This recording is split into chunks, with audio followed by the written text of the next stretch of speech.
Well, welcome everyone to part of our 2022 webinar series. I'm Megan Lohman. I'm the co-founder and co-CEO of Plan Forward.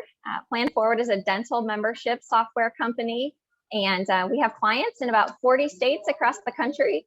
And we really put this series together more out of a response to our clients and prospective clients that we talk to every day, with just their burning questions and things that they're dealing with, and information that they, are looking for.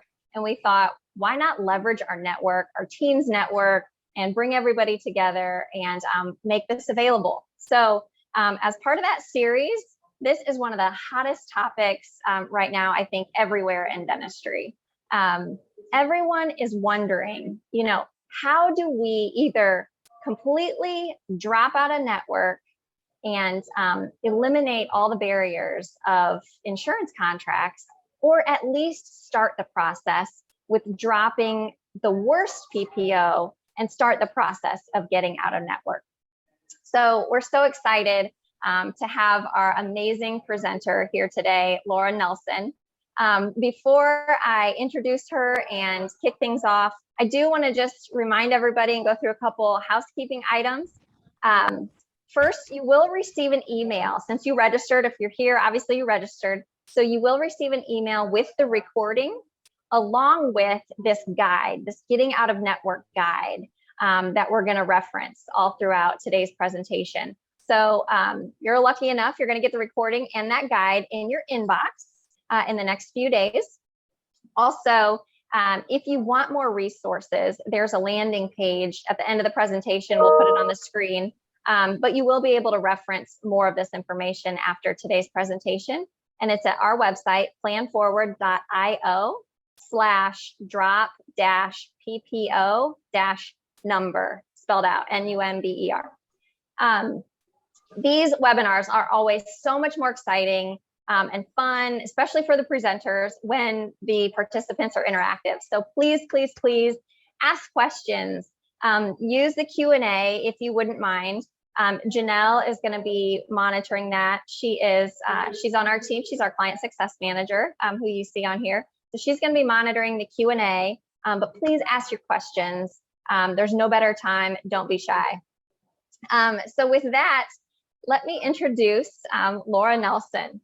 Laura is an award-winning international speaker and the founder of Front Office Rocks, which is a virtual training platform for dental teams that teaches office systems and methods to help practices achieve exceptional customer service. With her interactive and innovative approach as the leader in dental front office solutions and training, Laura has mentored thousands of dentists and dental team members to achieve unprecedented results in growth and empower dentists and office managers to excel at performance-based hiring. Laura's an accomplished recruiting and management coach and highly renowned keynote speaker. She's the best-selling author of Step Away from the Drill, which is a book that has helped dentists understand and embrace the business side of dentistry. Laura received her undergraduate degree from Eastern Michigan University. Yay for the Midwest. I'm in Indiana. Her degree was in human resources, and her master's degree in organizational development from Johns Hopkins University, focusing on leadership development and success. Laura is a member of the National Speakers Association, the Speaking Consulting Network, and the Academy of Dental Management Consultants, and a fellow of the American Association of Dental Office Managers. Laura is the recipient of public speaking awards from the Speaking Consulting Network and Dentistry's Got Talent. She's been recognized as one of Dental Product Report's top 25 women in dentistry. She lives in Coronado, California with her husband, Chris. And personally, she enjoys traveling and exploring new destinations, fitness activities like Spartan races and biking. With that, Laura, we are so lucky to have you. Thank you for being here today, and I will turn it over to you. Awesome. Well, thank you so much for that introduction. I greatly appreciate it. So that's me. I'm the founder of Front Office Rocks. And honestly, just to kind of put it all in perspective, I'm a dental office manager. So I'm in the trenches with you guys. I started Front Office Rocks because I felt that as dental office managers and the admin team that we needed more resources and help. And so I actually wrote the majority of this guide. Plan Forward tweaked it a little bit for you guys, but I wrote the majority of this guide 8 years ago, I think, about, because this has been a topic since I got in dentistry, or 20 years ago, of like, how do we get out of network? How do we not be so dependent on insurance? And I'll be honest, it's worse now than it was then. So Yeah. I'm going to speak to what I know. I'm going to suggest that you get help. I'm so thankful for Plan Forward to have me on here, because Plan Forward has kind of put this in, wrapped it in a bow, and is ready to hand it to you guys. So I'm going to go through the guide I don't have a PowerPoint presentation to put up. I'm going to go through the guide because you guys are going to get copies of it. And I'm just going to speak to just what I think about each one of these points and how you would implement it in your practice. Because I think it's got everything that you need. So there's 11 steps in this guide. And the whole reason that I even wrote this Getting Out of Network years ago, and the reason that I still love to speak about it, is because it's not as easy as flipping a switch. It's not as easy as going, oh, let me see which ones don't pay as well. We'll just drop that. My experience, I've had two practices, or I've run two practices in my career. And one of the practices, we started in network with insurance and we had to drop the plans. And the second practice I opened, we did fee for service, because dropping plans is a lot of work. The worst part about it for me is having patients that are loyal to you, that you think are loyal to you. Then you drop their insurance and now they go somewhere else. And you're like, but I thought they loved us, right? It's like, are they just dating us because of the insurance? And so, I know what it's like to drop the insurance, and it's not as easy as flipping a switch. I will tell you, when I wrote this years ago and when I did it, there was no such thing as a membership program.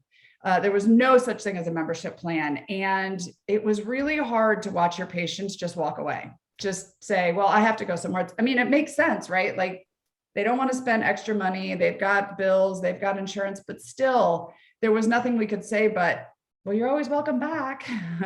But now with the membership program, it's so much easier, because you can talk to them about your own plan. You can show them how they can join the plan that you have. It's just, it gives another solution to relying on insurance. So, so this is great. So I'm really thankful for you guys to have me. So I'm going to jump in if that's good. And then if people want to ask questions along the way, Janelle, just kind of wave your hand. And when I take a breath or a sip of coffee, I'll answer the questions. Coffee, because it's morning on the West Coast. Exactly. It's not too early, but it's early for me. Just before you dive in, just to add a little bit of our experience, we were a network with just a few PPOs, and it was a constant conversation about what would it be like to drop one, or, you feel like you can't do it, but it's always a topic of conversation, but it just feels like too big of a lift, or are you turning your back on these loyal patients? Right. So I think, if people are here and haven't gone through the process and don't have a strategy, or maybe haven't even really thought what that would be like, it just seems too overwhelming to actually go through it. So so happy that you're breaking it down kind of step by step. So that's good. That was a good guide right into the first step, which is timing. So it is a discussion. It's been a discussion since I got into dental. It's a discussion all the time in your office. It's the many times that you have on one of the points about the dentist, talking to the dentist, are they really on board? Because they'll go away to a seminar and they'll come back and they're like, we've got to drop insurance. And we're like, okay, which one? And we're running around and scurried. And there's really a strategy to it. You don't just, I've heard horror stories of dentists who've gone in and dropped all the insurances overnight and it killed their practice. I've also heard about practices who've been wanting to drop insurance for 25 years and they haven't, because they're using it as a crutch. So there's actually a strategy to it. So this is bigger than just in 90 days, we're going to be out of the insurance. You have to time it. You have to look at things like, we just came out of a crazy last couple of years. I don't even know if we're out of it yet, but I don't know that flipping a switch right now makes the most sense, if you're, but maybe it does. I've been talked to a lot of practices where they're super busy and there's a waiting list to get in. And maybe this is the time that they can start eliminating the lower insurances. So really kind of sitting down as a team. talking with the doctor, talking with the office manager, and deciding what makes the most sense. One of the things you offer, and maybe you can even talk to this, Megan, is a PPO calculator. Can you talk to what that is and how that would help them in kind of looking at the timing? Absolutely. So I'm not an expert by any means, but I do know the fear of losing the patient from a business perspective is actually the revenue that's attached to that insurance company. Mm-hmm. So when you think about replacing or retaining that revenue, you need to know how much of that revenue is associated with that insurance company. Right. And to take it a step further, where's it coming from? Mm-hmm. Is it hygiene? Is it restorative? And so what we did with this Find Your Magic Number is how many membership patients, whether they're new patients or people that you retain from this insurance that you've dropped that choose to join a membership plan, how many patients would it take on a membership plan to replace that revenue for that one insurance company? So in the PPO calculator, you'll get some numbers from your practice management system that should be fairly easy to pull out, like how much revenue have you collected, not produced, but collected. That's also the big key. Right. The difference between production, even adjusted production, and collections needs to be evaluated, because memberships are all, you're looking at that collection. So there's a step-by-step, it gives you the metrics that you need to pull, and it's really analyzing how much preventive care and how much restorative care you're collecting from these specific insurance companies. And what would it take to replace those? Is it doable? Is it overwhelming? Do you know 3 retirement homes you could go market to and then get that back, in 3 weeks? Right. It's, it just should be part of the conversation. Right. Right. And I love that you're saying that collection versus production, because you mentioned the book that I have. I wrote the book, Step Away from the Drill, because dentists many times think about production. We're busy, we're booked out, we're busy. Well, busy doesn't mean effective or making money. Like if your crown fee, let's just make it easy, is $1,000, but you're doing, majority of your practice is doing them at $500, you're busy, but you're not necessarily productive. Like a membership program, you're going to make more money per patient, maybe be less busy, crazy busy, and actually be more effective with your time. So it is a much bigger discussion. It's not as easy as just, pushing a button and saying, this is the number, this is the insurance we need to drop. Mm-hmm. And part of the discussion is why? Why do you want to drop the insurance? Like if your doctor and office manager or team can't speak to the why behind it, then it's almost money motivated, which makes it harder when we start talking about training the team. It makes it harder. Yeah. It shouldn't be about the money. Yes, that's how we evaluate our practices, right? It's like keeping score. We have to know if we're making money or not. But ultimately, why are you looking to drop insurances? For us, it was we felt like we were running on a hamster wheel. We were working twice as hard for half the money. Everyone was burnt out. We felt like we couldn't give the care we wanted to give to our patients, and we needed to be more effective with our time in the space that we had than running around like roller. We wanted to give our patients better care. So you as a team need to really look at that and say why, and get everybody on the same page before you start moving into the next step. So timing is key for sure. And I also would recommend spacing it out, this isn't an overnight thing. It's kind of like going paperless or integrating CAD CAM, or it's not an overnight thing. It's a year, 2, 3, depending on how many insurances you belong to. But I can tell you the majority of people I've ever talked to who've done the process don't regret it 100%. Yeah. So, yeah. Okay. So step 2 is offering, what do you offer to the patients? When you are looking at leaving insurance, I talk about in the dental industry, we kind of live in a dental box where, we focus on insurance and we focus on, codes and numbers, and we forget about the fact that this is a business. So get out of the dental box for a minute and think about it as a business. When you go into a business, what do you want? You want great customer service. You want to feel like you're getting a value for your money. And you want it to be easy to get the transaction of whatever it is. So there's a combination of, before you go dropping insurances, you need to make sure that you're offering amazing customer service, that your systems are in place, that you can get patients in and out, they get a value for their money, and it's easy for you them to work with you, right? That's where a membership program comes in place, because when they say, but you don't take my insurance anymore, I can't come to you anymore. You could say, yes, you can. And let me explain. And having a plan, a confident plan to be able to give the patients another options, because honestly, they probably don't want to leave you. But if you don't have another plan in place, then you're kind of stuck. So what are you going to offer the patients? And I would suggest that once you figure out the timing, then you look at, well, do we have are we offering great customer service? Could we get more training in this area? Are we giving the patients everything that they are expecting? And then do we have a program in place for when we start dropping them? And I would suggest getting the membership program in. If you don't have one, plan forward, get in there, get trained at it, get comfortable, get the skills, get the verbal skills before you start dropping the insurances. Because if you're trying to do too many things at once, your team is going to be overwhelmed and it's going to be too much. It's not going to be successful. So that would be my second step. Megan, Laura, I did. I'm like, try not to interrupt you. And the one thing about a membership plan is if a patient has insurance through an employer and the employer is paying nearly 100% of it, or if they're paying 100% out of pocket for a commercial plan that they're just, chose to buy that you happen to be in network with, those are two very different situations when you have the conversation with the patient about the membership plan. Mm-hmm. So if a patient is paying out of pocket for a plan that you are dropping, there's actually a good chance that they might actually save money by being on the membership plan versus sticking with the commercial plan. Now, if an employer is paying 100% of that premium, it's a different story. And truly, it's not the team's job to sell them on it.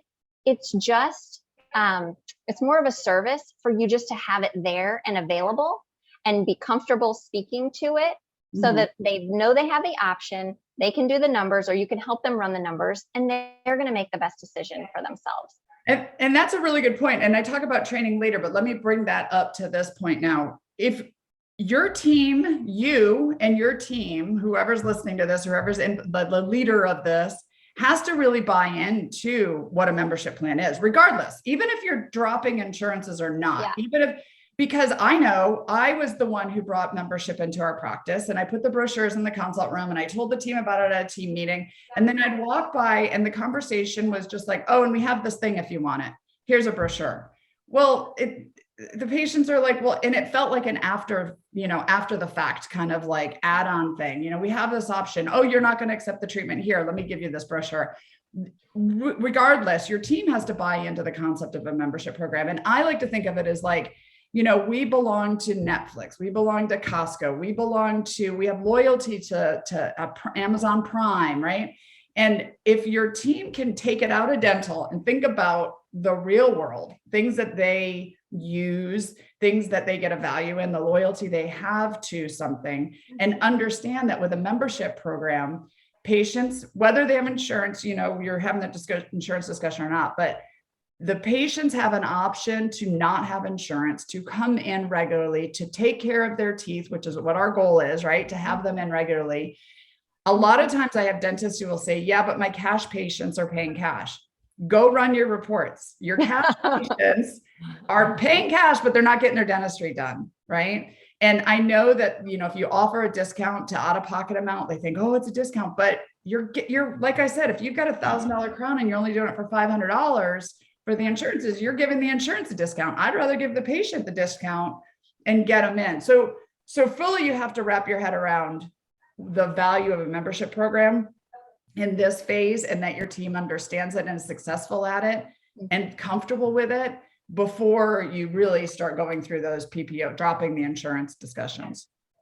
I totally agree. And when we onboard clients, a lot of times it is as part of their strategy, and it is in the best form, like you mentioned, before they actually start the process, so that you get comfortable. Your team gets comfortable with the process, the conversation, how to enroll, how to answer patient questions, how to run the numbers, do that first and then start the process. Exactly. Because too much, part of the thing, I do a lot of training on change management, and this is a big change. You're, dropping PPOs and getting a membership program.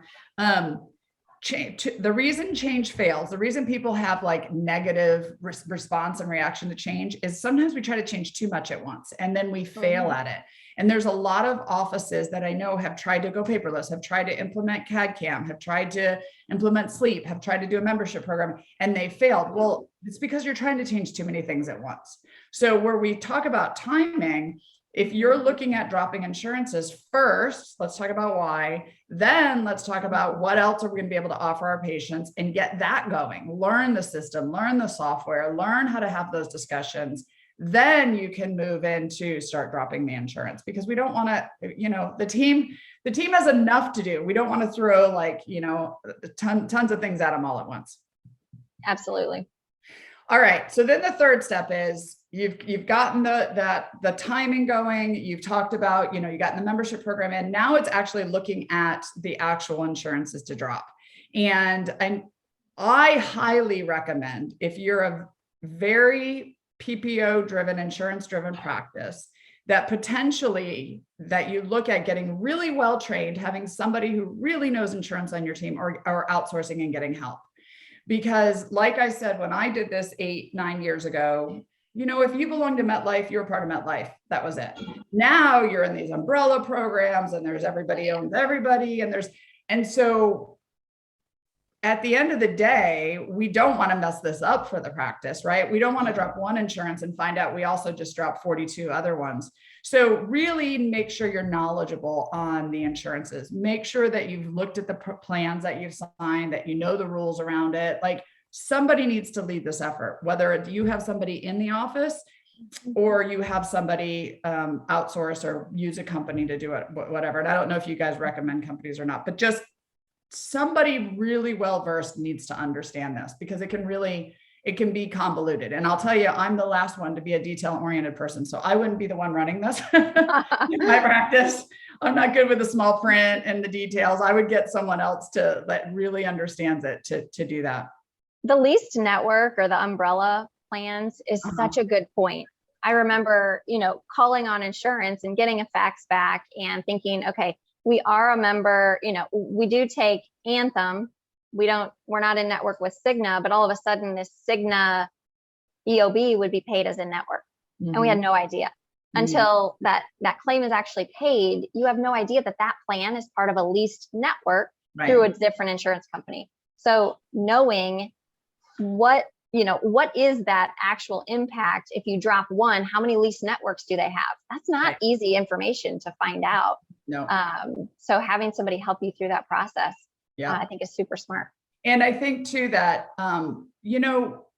that we have the best intention, but let's say you're a dentist listening to this and you're expecting your office manager to do this. Well, the office manager's got 95,000 other things to do, right? And then to spend time I remember trying to get through to provider services when we were trying to find out about Delta, and it was like weeks and weeks of follow-up and calls. And so it's a big process. But the two things I would look at mostly is, when you get your data together, is the ones I would drop first are probably the lowest paying ones, or the ones with the least amount of patients in that plan. So like when we were in network, we had, I don't know, nine plans, and there were a couple that only had a few patients. Maybe we didn't even see them that often. Maybe they were, we kind of know like certain plans bring a certain kind of patients to the practice and other plans bring different kinds. So I would look first at the lowest paying ones. And then I would look at the ones with the least amount of patients to start. But again, if you definitely have somebody well-trained in this, or work with a company who can advise you and say, like you said, with the PPO calculator, if you drop this, but you join, have a membership program, this will offset it, because you want to be looking at the numbers. You definitely want the business side of things when you're doing this. Yeah. Okay, so verifying is step 4. And again, you guys are going to get this plan, so you guys can follow along. But this is really where somebody needs to be really detail oriented to make sure they are reading the fine print, to make sure they know what the plan, because some you can drop 60 days, some 90 days, some you still have to see patients. You really need to make sure that you know the details behind how is this going to affect your associates? How does this affect the owner doctor? How does this affect hygiene? Like really knowing this and having it clearly outlined. It can't be, a lot of dental offices run sort of on, that's what she said. She told me that. I don't, you can't go this way with this, because the goal with all of this, all of these steps up to this, is to keep your patients if possible, right? The goal is to not lose it. We don't want to drop the insurances and lose all the patients. Well, this is a big change for the patients and it's uncomfortable for the patients. And if we're not confident in what the rules are, what's going to happen, what are we going to do when we drop the insurance, when is the date and all that, the patients are going to question our knowledge of it. And there's a higher chance we're going to lose the patients. So everything that you can do to make sure you know all the fine print, you know the dates, you have got all the details worked out, that everybody's on the same page, and knowing that, the higher chance you're going to keep your patients. Now, will you keep all your patients? Absolutely not. You have to realize that there's a good chance you're going to lose patients. There's a good chance they'll leave and come back, but the more you can be on top of it, the better it's going to be. I'm going to throw a curveball at you, and I'm sure this is different across the board, but what is some of the fine print that you'll find? Is it, you mentioned dates, but what other kinds of requirements do these companies require in order to change your network status? That's a really good lead in to a future webinar that you guys are having. I think you mentioned you're having Colleen Huff, right? On one of the future ones, hopefully. Yes. Yeah. Is she in September or something? Is that right? She's actually in May. Oh, May. Okay. Sorry. Okay. So here's your timing for those. I am not a detail person. Like I said, I actually have used a company that helped me go through this. So knowing the fine print, and it's been quite a long time since I've actually looked at the fine print, and it's so changed now, but okay. Colleen is going to be on one of your future webinars, and that's one I would bring to her. In fact, I suggested that she talk about all of this because she geeks out on that stuff. And she could tell you, I will tell you one story though. I did hear just recently, I was at a meeting where a dentist, associate dentist, was working at a practice, and he was getting paid higher than he should have been because he was still networked in another practice before in network. And the insurance company came back to the associate, audited him, and the associate had to pay the insurance company back the difference of what he was supposed to get paid from what he got paid, because there are fine print details that I don't even want to try to quote that are,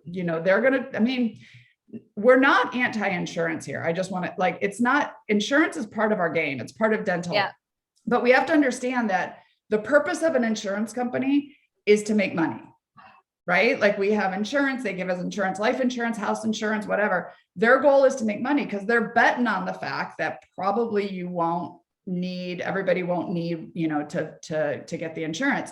So we need to understand that they're going to always be better at the numbers, fine print, detail, finding ways to save money. And there's a reason why downtown, the big buildings are banks and insurance companies. We're dental offices, right? We do the best we can, and we're here to take care of our patients' teeth, but realizing that they're going to find every little detail, if possible, to save money and make money. So we need to make sure that we understand that at the end of the day, we don't work for the insurance companies. We work for our dentist and our patients. Yeah. Yeah.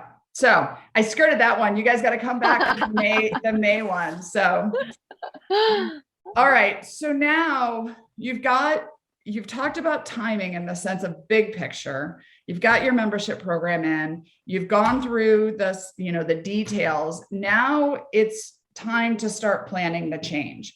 And there's things that you need to start thinking about, like, when do we need to notify the insurances? When are we going to train the team, or how are we going to train the team? When are we going to let the patients know? What date are we flipping the switch? What happens after the patients, want to still come to us, but it's after insurance? How do we notify the patients? So this is now more specific to the insurance, the first one you're going to drop, or as you drop them. So, okay, we're going to drop, I keep picking on MetLife. We're going to drop Cigna, right? Cigna is going to be our first one. Well, when are we dropping it? how are we going to train the team? What Yeah. are the details going to be? What are we going to offer our patients? And get a running head start of it, because the last thing you want to do is have the patients get a letter. I've heard stories where they sent the letter to the insurance company and didn't tell the patients, and the insurance company informed all the patients. So now they're Yes. getting phone calls, Yeah. right? You want to get ahead of that. So have you had any issues with that, Megan, or had some thoughts around that? So we have a pretty good relationship with the Indiana Dental Association. And I remember a horror story, and a dentist was furious when they decided to change their network participation. And literally the instant they notified them, the patients got letters. And it put the dentist in a really hard situation, because you want to be the one to inform your patients, and you want to set the tone for why you're doing it. Right. Not the insurance company. So knowing those dates and the process, maybe that's a good question to ask the insurance company is, what is your process of notifying your members? Because these patients are their members. Right. So what's your process? What's your timeline once you receive notification to turn around and notify them? Because I'm sure they all do it, I would expect. Yeah. And you know what? That I would say, yes, you could definitely ask, but I don't know that I would trust necessarily who you talk to, that the data's right. Yeah. So always just plan. Yeah. I For the would- worst. Yep. I always want to get ahead of them. Just like Yeah. if you're out of network and you know they're going to say you charge too much because you're out, I want to get ahead of what Yeah. the insurance is going to That's do. a good point. So that leads into, and that's a really good point, of the most important part of this step. And the reason I wrote this guide so many years ago is because this was the part that I think is missing. And that is really training your team on the verbal skills. Whether you're talking about membership program, whether you're talking about dropping PPO, whether you're or insurance, whether you're talking about any major changes, the team needs to understand why, and in their own words, be able to talk to the patients about it. And that is where I think, because the patients want a confidence behind why we're making the decision. And we can sit, I don't know if you've ever had a team meeting, but I have, where I tell the team, this is why we're doing it. And they all go like this. And then I hear them say to the patient, I don't know, the doctor made a decision. We're not making enough money or something. And you're like, that's not why we're getting the network, right? So you really want to make sure that the why is presented, that because we really want to offer better care for our patients. We're not getting paid enough for, we're writing off 60% of our work, whatever the thing is. And how are we going to verbalize this to the patients? How are we going to talk about it? One of the things I would suggest is really breaking down a hygiene appointment. How much of a difference does it really make? If they join the membership versus having the PPO, I mean, let's just say there's they're paying this much out of pocket and they were getting this for insurance, and the difference is $5 a month. When you really break it down to a small amount, and your team understands it, then they can explain it to the patients better. We just right now are like, oh, we're so reliant on insurance that we can't really explain it. So really breaking it down with the team, and then role playing. And everybody hates that word, role playing, practice. But until your team, and I say this too, even just bringing in a membership program, and until your team can explain the benefits of having a membership program, until your team can explain why the decision was made to drop this insurance, until they're confident. And I'm not about scripts. I'm not saying you give them a script and say, follow these words, but they need to be able to say it in their own words and believe it, because then you're going to have a higher chance of retaining the patients when the team understands and can say why the decision was made and what's going to happen and how does it work. And by the way, if you decide not to stay with your insurance, we're coming into open enrollment or whatever, we have this great membership program. Let me tell you about it. And they're confident and comfortable. You have a higher chance of retaining the patients. So Laura, what if your dentist isn't great at delivering that, him or herself? What if this just doesn't come naturally? They're convicted. They know the why. They're trying to support the team. They want to give them these tips. Right. But it's just not in their natural inclination. It's so funny. Where do they go? It takes me back to it takes me back to a story once. I was speaking and I was talking about how to ask for referrals and reviews, because not a lot of times dentists are not necessarily comfortable in that and asking for a referral review. And I had a dentist that came up to me, this wonderful lady, and she said, can I record you on my phone asking for a referral or review? And I'm like, well, sure, but what are you going to do? Show it to the patient? Like me asking them, like, why are you recording me? Right. So, first of all, the dentist has to lead by example. So I'm going to push them out of their comfort zone a little bit. If you're expecting your team to have these conversations, you need to be able to have them too, right? Because just where you're not comfortable, you have team members on your team who are not comfortable. So I'm pushing the dentist to say, like, if you believe your team should be able to do it, you should be able to do it too, right? It might not be your strong suit. You might not like it, but if you're expecting them to do it, you should do it too, which means role playing and practicing and you know, it might still give you a little nervous, you know, butterflies in your belly, but if you want your team to see you doing it, you better do it too. Yeah. Yep. The second thing is, I would pick the biggest cheerleader you have. So when you have change in your practice or in any business, you're going to have your cheerleaders and then you're going to have your blockers. And then there's going to be the people in the middle. When you have a cheerleader who's over here going rah, rah, rah, and then you have a blocker who's over here going, no, we're not dropping insurance. We're not getting a membership program. We're not doing this. There's this group in the middle and they're waiting to see which way we're swaying before they're going to go, right? So find your biggest cheerleader and it could be a dental assistant, it could be a hygienist, it could be your office manager, it could be you, whoever. Find your biggest cheerleader and get them, everybody excited about it, you know, get them talking about it, get them to use, like that was my role in everything with change in the office. Like, here's how we talk about it. And here's why it's so good. And so maybe you're not doing it, the dentist, but you are supporting that cheerleader and you want the cheerleader to be louder, stronger, and more confident than the blocker, right? Because you want the team swaying that way. And then the third thing I would say is try to make it fun, because if we get so serious about things, it's about numbers, it's about overhead, it's about this, it's not, the team's not going to buy into it. So if you can find ways to make it fun, even if you're not the confident one or whatever, we say, hey, but if we get 6 people signed up this week in our membership program, I'm buying everybody lunch. I mean, you can do that and still not be the one on camera up front talking about it, right? But you can motivate the team. And we don't have enough fun at work, especially the last couple of years. We don't have enough fun. Yeah. So put some games into it, have some fun. If you know you're not in that strong suit, do something else where you are good so that you can help the team move forward. Yep. All right, so we're good with that. Now it's time to start notifying the patients. And I have an example of a letter here. There's lots of probably examples out there, but the biggest thing is I would want to get ahead of the insurance company if possible, notifying the patients to let them know that when you're dropping the plan and what it looks like. I would spell out what does that actually mean for them, so that, like I said, if they have an opportunity to look at and say, well, it's going to cost me an extra X amount out of pocket to do it this way, but it's worth it. I love that. I love my hygienist. I love my practice. Like, it's worth it, versus they just feel right now they have to have insurance, and they don't have to have insurance.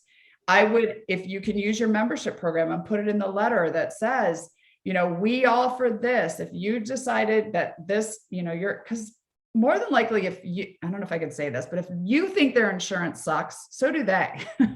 Right. Especially if they're paying for it, if they're paying any money for it. Yeah. So spell it out. I mean, you don't want to be like, well, hey, we're dropping your insurance because they suck. But, we have to write off X amount to care for you. We're about care, da, da, da, da. And look, we have this program.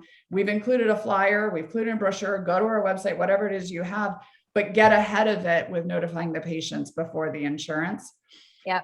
And then I would add on to that you're going to have certain patients where it's going to be a big blow because maybe they've got a family of 5 and they're all in that program, or they're a type A personality, or they're a VIP patient. Maybe they've been patients of yours for a very long time. I would target those patients and follow up with a phone call. Take your cheerleader person who's really comfortable talking about this, or your cheerleading team, and follow up with a phone call a few weeks later or a few days later and say, do you have questions? Let me talk you through this. What can I, like really, you're important to us. So we want to make sure that we address your questions now that you've gotten this email or this letter. I was just going to say, when you say notify your patient, do you mean snail mail? Does email suffice? Phone call? Back in the day, it was snail mail. And again, maybe you have to read the fine print. I don't know. Maybe insurances say you have to send it on letterhead, certified. I don't know, check the fine print. Nowadays though, email is sufficient for, you can tell if it's been sent. I would, just like I talk about other things like confirmation calls and stuff, the whole point of communication is the other person receives it, right? So if they're elderly and they don't have email, then I would make sure you send them a letter. I'm assuming elderly. My 70-year-old parents are on Instagram and Facebook and stuff. But if they prefer 85 plus, no. Exactly. If they prefer letters, then letters. If they cater to them, maybe a combination. The whole goal is for those that you care about, that you want to make sure they got it and that you address the question. So you might even want follow-up emails. You might even want a little marketing campaign around it. You might want a couple letter or a letter and some, depending on the patient base. Again, you kind of see that the caliber of the patients come with the type of insurance. So when we dropped, I won't say the insurance, but we dropped one of the insurances, we were kind of happy to see those patients go. We were like, we're dropping your insurance. We're here if you need us. I mean, this is before we had a membership program, and we were kind of okay that they went. But another insurance, we knew we were going to lose a lot of patients that we loved, and we babied that one, right? So it kind of depends on the patient. It kind of depends on the insurance plan. We have somebody that just mentioned they're in the process of this literally right now, and they're sending a letter to each patient that will be affected on the same day. They're sending their letter of termination to the insurance company. So I'd say like gold star right there for sure. Yep. And someone else actually, not to interrupt, asked if we would be sending the recording, and yes, we will. And one other thing, what number are we on, Laura? We're on 8. 5 or 6? We're on 8. Okay, good. Because we have 15 minutes and I want to have time for questions. Okay, perfect. And the last pages are easy. The last one. The hardest part was all that stuff we went to. So now it's literally, you've got the D-Day, we call it, determining your dropout of insurance day. You've prepped the patients. You are actually, this is the day. Realize that it doesn't stop today. It's not like, well, we're out of network, that's it. You've got to have a plan for, okay, now they had outstanding treatment plans. What are you going to do about that? Because you talked to them about it when they were in network, and that now they're out of network. Are you going to honor fees? Are you going to, how are you going to handle that? How are you going to handle if they, call you and say they're leaving? What are the verbal skills you say around that? With us, we're like, we totally understand, but you're always welcome back. How are you going to, just having a plan after, because you're going to have the patients who come in who never read the 6 letters you sent them in the emails, and they're going, what do you mean you're not my insurance? And how are you going to handle that as for customer service? So realizing too, then it's not just the getting into it, but it's also, eventually you'll fade out and you won't have those questions anymore, but there's going to be a lot in the beginning that you want to make sure you're all on the same page. Yep. All right, step 9, we're almost there. Documenting. So all those conversations you have, you want to make sure that you're documenting. You want to make sure that the right and the left hand know what they're doing in your practice. So whatever you've told the patients about, have you told them about the membership program? Did they sound like they were interested? Were they going to go talk to their family member about it? The questions that they have, you want to make sure it's documented and that it's clear. This is across the board. That's just a good tip. We do not document enough. We need to have all the notes in there, because Megan, you might talk to a patient and then tomorrow I get the phone call. And if I don't know what conversation you had, we don't look like we're communicating in sync. Yeah. And half the time we're passing in the wind. So we're not communicating about it, but having the notes in there is definitely a huge thing. Oh, that was so important, especially I was a receptionist for a while. And if I was on vacation or at lunch or something, and someone took a call from a patient, and I'm the one answering the phone 99% of the time, and I think I know what's going on. If that call isn't in there, that's hard for me to keep that continuity. Exactly. Laura, we have another question. Yeah. They asked, what do you do about the termination date in your initial letter to patients if you haven't finalized that termination with the insurance? I would have the I would have the determination date figured out. I wouldn't notify patients until you're really ready to pull that trigger. So you might even set the like what I would do is I'd find out from the insurance company, what's the notice, how much time, and then you guys set your plan to say, okay, we're going to notify the insurance company June 1st, which means as of October 1st, we're going to be out. So then in May, you can start getting the plan going and getting the letters with the dates and stuff. So I would get all your data figured out, then look at the actual dates you're going to pull the trigger. I wouldn't start the fire before the fire is needed. So I wouldn't send a letter out to say, hey, we're thinking about it, like somewhere in the near future, like, because Lord knows we might have a pandemic or something and things will change for you overnight, right? So I would make sure that you're really ready to pull the trigger. When I would almost kind of like send the letter to the insurance and send the letters to the patients on that same day when you know. Thank you. All right. So then step 10 is, we all know this, right? Making sure before when we're confirming patients that the patients still know that there's an insurance change, because you might have told them and emailed them and texted them, and we all know they walk in and they're like, what do you mean, right? They hand us their medical insurance card and we're like, yeah, it's not your dental card. So as much as we don't love being the babysitter for insurance, we need to be the babysitter for insurance. So when you're doing your confirmation calls, whether you do them 2, 3, 4 days in advance, if there's not a clear note in conversation that the patient knows and is joining our membership program or has joined our program or whatever, is going to pay out of pocket, then have that discussion again. Because what you don't want are patients coming in. Now we're delaying because we have to have this discussion with them. They're not getting seated on time, it's uncomfortable. I would rather know this 2 or 3 days in advance that the patient is maybe not going to come, then show up and have it happen. It's just not great customer service. So and sort of a system. While we don't like babysitting, and being the one to do this work, it ultimately is going to fall back on your plate anyway when the patient shows up, so while it's not fun, it's not necessarily, our job, it will fall back on your plate. Right.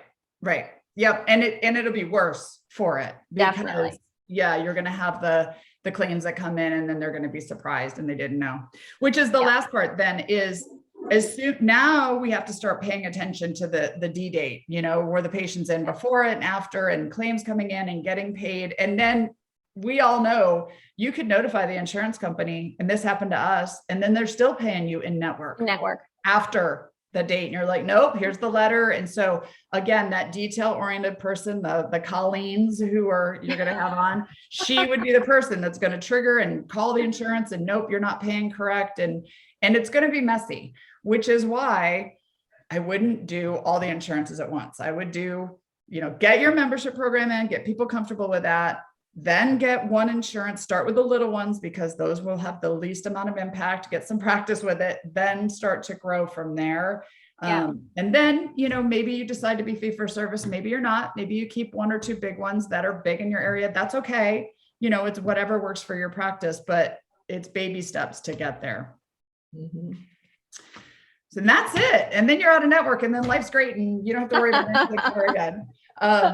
No, and then again, like I said, and there's a lot of resources out there that I didn't have when we did this before. And now this is a great webinar. I would suggest, since it's recorded, if you're the team member who's trying to help your dentist see that this is the way to go, or you're a dentist and you're trying to get your team members to see this is the way to go, this is a really good first step. Maybe sitting back down and watching this together as a team and then having a true discussion around it. And then following this amazing plan that we've put together for you to at least get the discussion going and know how to go about the steps. I mean, the way we operate and plan forward, I feel like every time we implement something new or we're talking about something, a spreadsheet or a Google sheet immediately comes up with every section or step that has to be done, right, with a person who's going to own that, a date, tasks, actions, and it becomes a working document that is, accessible to the team. So everybody knows what's going on and you can see all the steps and what has to happen. right. So as I'm like talking this through, I'm like, we should have provided that along with the guide as like a template for the plan of all the things that you've just said. So maybe we'll surprise you and we'll add that to the email. That's good. We can get that done. Yeah. Yeah. There you go. I will tell you though, if you're like, if you're not even there yet, look at your numbers. If nothing else, look at your numbers, because, as a practice, as a business, things should be improving and getting better. You should be growing.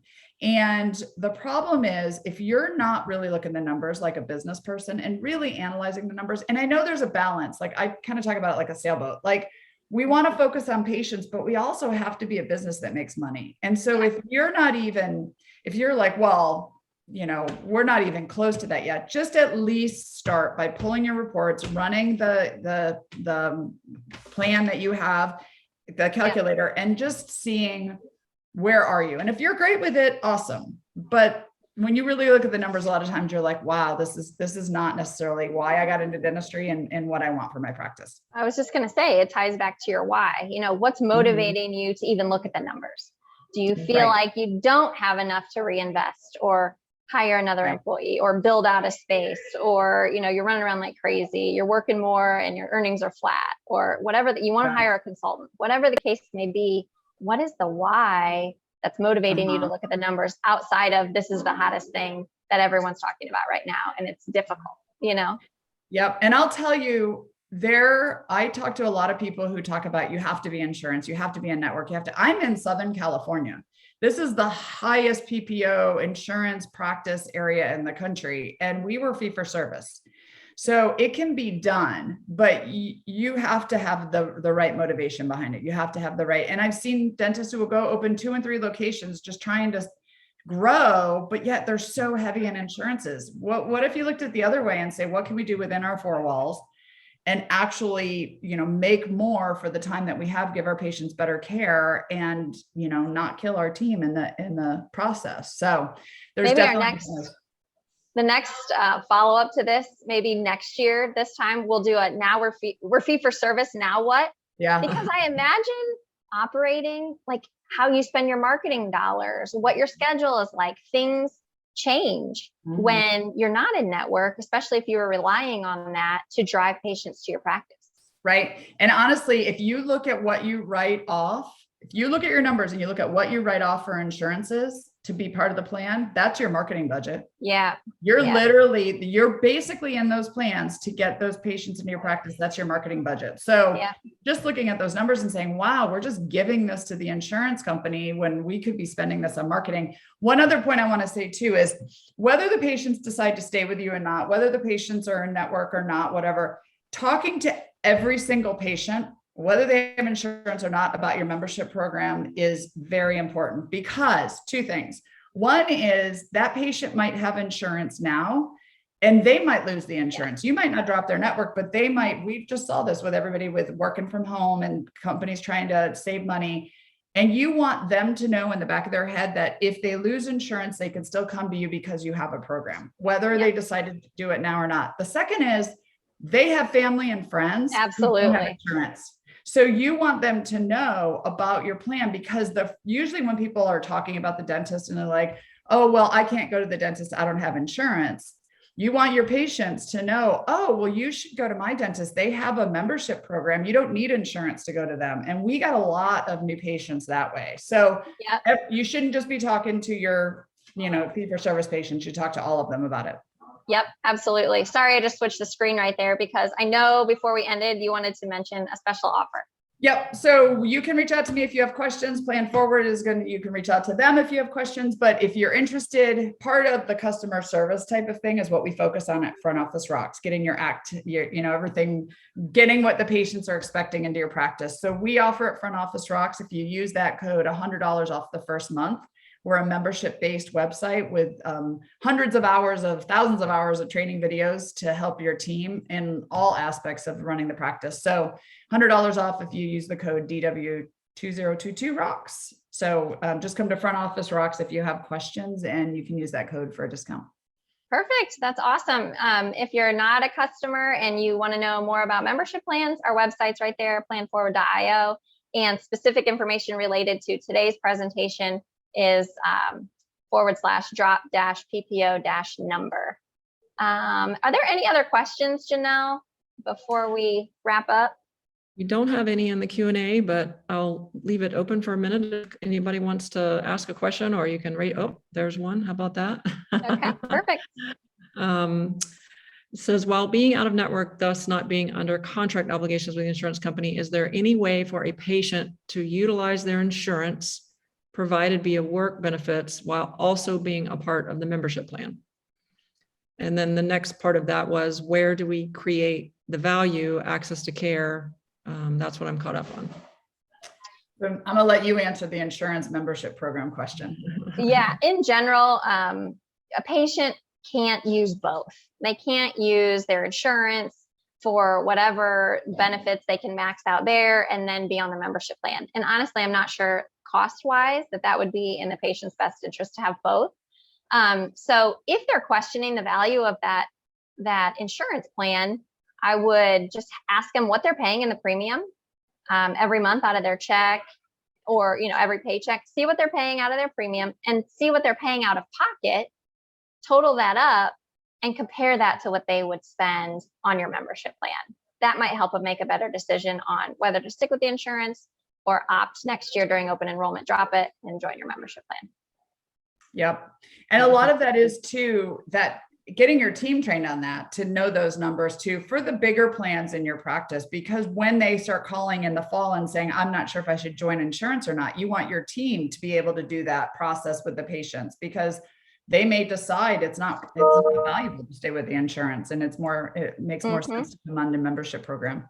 Yep. Right. We do webinars actually around July. It's usually July, August, about open enrollment, to start getting that talk track back in your head, and know the numbers, know how it compares, know what questions to ask the patients, because July and August is when you want to start preparing for having those conversations of insurance or membership plan. Right. Which means you should start training your team in May and June. Right. Tomorrow. Tomorrow, and then have them all watch the webinar. Right.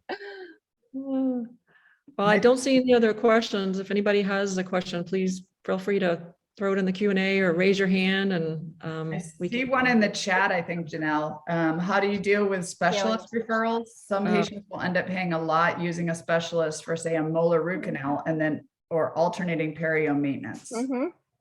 Great question. A lot of our clients just reach out to their specialist they refer to generally and ask them to honor the courtesy that you offer on restorative care in your practice. And many times they will, because still your membership patients, they're willing to, give them a courtesy because you're referring them and they're part of your membership program. It's not across the board, and it's not saying they have to, but it's worth a call just to ask. Especially if they're one of your better referral sources, they're probably going to be more open to doing, because they want to continue that relationship. So it's usually. I have a question for you guys. I just thought, made me think about it, because I know when we had a couple of dentists join the membership program when we set one up, because it was new. People were like, what is a membership program? Can specialists do Plan Forward because I could see a specialist maybe going, wow, what's this? Maybe I'll, do that also. So the only two specialties we really work with are pedo, so pedo practices, or perio. Okay. Otherwise, like oral surgery and endo, it's a one and done. Or ortho, it's kind of one and done. It's treatment. That's essentially a payment plan. Yeah. Where membership plans make sense is when there's some sort of preventive care that they're routinely getting that makes sense to pay this like ongoing recurring fee and auto renew. Right. Love it. Yep. So it might turn into, depending on the specialist, they may be interested in getting it also. So, and then you've got a great referral back and forth with them. Yeah, absolutely. Actually, a lot of our clients will have a perio plan specifically for patients who alternate with periodontists. That includes just 2 perio maintenances. Because it is a different price point than an adult plan. Yep. Great question. I see you guys have Teresa Duncan coming on too. She's another guru, expert insurance person. She's great. So I'm glad you guys have so many great resources. Yes, absolutely. And Laura, we were so lucky to have you. Honestly, you're just such a badass in this dental industry and a badass leading woman in this industry. So thank you so much for your time and just sharing your wealth of knowledge with us, and for writing this Get Out of Network guide. This is hugely helpful for everyone watching. I know everybody appreciates it. So anything else? Everybody can see our upcoming events here. Our next webinar is actually clients only. Janelle is hosting it. It's a Ask Me Anything. So more how you can leverage, improve, strategize with your membership plans. Then our next external webinar is with Nancy Coy, who's an expert in patient financing. She's with Choice Financial. And then in April, like Laura mentioned, is Teresa Duncan. And then apparently May is Colleen Huff. It's not even on here yet. So, and I'm going to do a little plug for Teresa. That book, Move Your Patients to Yes. I highly recommend her book. I mean, she published it maybe 3 or 4 years ago, and it's a really short, easy read that you could do like almost like a book club. So maybe it could be something that your team reads prior to the webinar, and then you can ask her lots of questions. So I love her book. I give it away a lot when I'm speaking. Great recommendation. These events will be in the email with this recording. So if you are interested and you want to register, feel free to register through the email that we send you after this. Otherwise, I think that's it for today. Hope everybody has a fantastic Friday, a great weekend, and thank you all. Thank you, guys. Laura.